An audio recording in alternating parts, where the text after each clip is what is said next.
इसरो ने भारत को उस मुकाम पर चांद पर पहुंचा दिया है जहां दुनिया में आज तक कोई नहीं पहुंच पाया। और इस खुशी में हमारे साथ और देशवासियों को के साथ साझा करने के लिए खुद ISRO chairman doctor S Somnath है। सर, जी न्यूज पर आपका बहुत स्वागत है। और सबसे पहले तो जी न्यूज के सभी दर्शकों की तरफ से आपको इस कामयाबी के लिए बहुत सारी बधाई, बहुत सारी शुभकामनाएं। आपने जो मुकाम हासिल किया वो वाकई में देश का माथा गर्व से ऊंचा कर रहा है।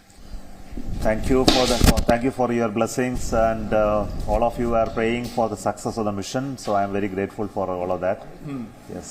सिर्फ विक्रम लैंडर जब लैंड किया, हम लोगों ने देखा, पूरा देश आपको उस समय देख रहा था, लेकिन उसके बाद चैलेंजेस आपके लिए क्या-क्या थे? क्योंकि रोवर तब तक बाहर नहीं आया था। कितनी बजे रोवर बाहर आया? See, after landing there is a lot of activities. हमको इस चेक करना था कि इसका inclination कितना है, tilt how much है. So we found that tilt is very very benign. It was only 6 degrees. हमको ये terrain के बारे में कुछ तो फोटोग्राफ लेके हमको चेक करना है, तो हमको क्या हमारा रोवर बाहर निकल सकता है या नहीं. So then we have to look at temperatures. So temperature तो benign होना ही चाहिए. इसके बाद तो हमने तो नहीं तो हमारा हीटर ऑन करके उसको वार्म करके थी डिप्लॉयमेंट कर सके. देयर आर मैकेनिज्म्स अंदर है. सो लैंडिंग के समय जो डस्ट होता है उसका डस्ट को जाम करेगा. सो इस सब के चेकिंग के बाद हमने ये there is a ramp deployment sequence. दूसरा रैम्प है, पहला रैम्प भी है, तो दोनों रैम्प को हमको डिप्लॉय करना है. सो डिप्लॉयमेंट तो हुआ उसी समय. उसके बाद लैंडर को निकालने में कई डिफिकल्टीज है. एक डिफिकल्टी है कि हमारा ग्राउंड स्टेशन का विजिबिलिटी है. सो इसलिए उस समय हमारे जो बैलालू में और 32 मीटर विजिबिलिटी से बाहर निकल गया. सो हमको एक ground station, international ground station को इसमें डालना पड़ा. सो उसके सम चेकिंग करने की ज़रूरत थी. सभी के बाद अगेन ये रोवर रैम्प ओपन हुए तो सब टेम्परेचर तो कम हो जाएगा. आधे घंटे में self the temperature will drop by 30-40 degrees. So if पूरे नीचे जाए तो हमारा मैकेनिज्म तो खराब होगा. सो इसलिए हमने ज़रूर काम किया कि whether it's working very well. Then we tried our best to make the rover come out fast.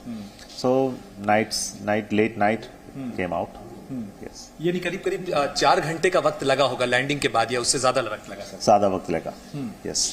सो मैंने बताया है कि क्यों ये ज्यादा वक्त लगा. पूरी प्रोसेस एक्सप्लेन की सर. इसके बाद जो 14 दिन की पूरी मिशन लाइफ है उसके अंदर बहुत सारे एक्सपेरिमेंट्स अब होने हैं. तो क्या एक्सपेरिमेंट्स शुरू हो गए हैं? डेटा आना आपको शुरू हो गया है? अभी तक कोई एक्सपेरिमेंट शुरू नहीं हुए. So we will have to work on that today. So rover के मूवमेंट्स हो चुके हैं? आप लोगों ने ये टेस्ट कर लिया है कि रोवर ठीक से मूव कर रहा है? No, not at done. It will be done today afternoon. अच्छा. तो ये जो मूवमेंट्स होंगे इसके साथ चेक किया जाएगा कि ये ठीक से काम कर रहा है, नहीं कर रहा है. अब बैटरी चार्जिंग हो रहे हैं. रोवर को भी सोलर पैनल है, उस सोलर पैनल से उसका बैटरी चार्जिंग हो रहा है. इससे बैटरी चार्जिंग हो रही है. तो बैटरी चार्जिंग के साथ साथ पूरा देश जो है वो इस समय सुपर चार्ज है. सर, जिस जगह पर हम पहुंचे हैं उस लैंडिंग साइट की अगर कुछ विशेषता आप बता सकें, क्योंकि हम साउथ पोल के करीब पहुंचे हैं, ये लैंडिंग साइट क्यों चुनी गई? Yes, we have chosen it because that this is a very good location as far as sunlight is concerned. There are no shadows. In the next 14 days, that area will not be shadowed by any hills or mountains across which the sun moves. So it gets into shadow, then temperature will drop very deep, and we need to put heaters. Too much energy will be spent. So that is one area. Second is this near to the South Pole, so we have more scientific content. From the point of view of the instruments that we have put on board. Sir, जिस समय कल आप अपनी team के साथ में जुबिलिएशन में थे, उसी समय प्रधानमंत्री मोदी ने भी आपको फोन कॉल किया था, आपसे बात की. क्या कुछ उन्होंने कहा? और उन्होंने कहा कि आपका नाम तो वैसे ही चंद्रमा से जुड़ा हुआ है, सोमनाथ. आप सब सुना है ना जो बात उन्होंने बात किया. सो सब सोशल मीडिया में आए. So we were very happy. I would say thank you sir for your blessings and support. तो क्या उसके बाद भी आपकी बात हुई है या प्रधानमंत्री की यहाँ आने की अपेक्षा की जा रही है? तो उसके लिए क्या स्पेशल तैयारियां यहाँ पर हैं? अगर आए तो हमने जो तैयारी किया है कि हम जो कुछ एग्जीबिशन करें, हमने कैसे चंद्रयान 3 बनाए. उसके बाद उसके जो लीडर्स है, उसके प्रोजेक्ट डायरेक्टर है, मिशन डायरेक्टर है, सेंटर डायरेक्टर है, उस सबको परिचय करें. और जो हमारे ये प्रोसेस हम कैसे ये कंट्रोल करते हैं सबको उनको एक्सप्लेन करें. सर, चांद के बाद अब इसरो की नजर सूरज पर है. आदित्य L1 मिशन जल्दी ही लॉन्च होने वाला है. इसके आगे के जो फ्यूचर मिशन हैं उसके बारे में अगर आप कुछ बता सकें. आदित्य के बाद हम जो करेंगे, जो और इनसाइट 3DS है, ये तो इनसाइट 3DS है क्लाइमेट ऑब्जर्वेशन सैटेलाइट है। हमको जो पता है हमारे क्लाउड कवर और रेन इन्फॉर्मेशन और weather information comes from this satellite. इसके बाद हमने जो SSLV D3 क्या लॉन्च करेंगे और नाइसर सैटेलाइट है, NASA ISRO synthetic aperture radar satellite हमारे नेक्स्ट ईयर बिगिनिंग में लॉन्च करना पड़ेगा।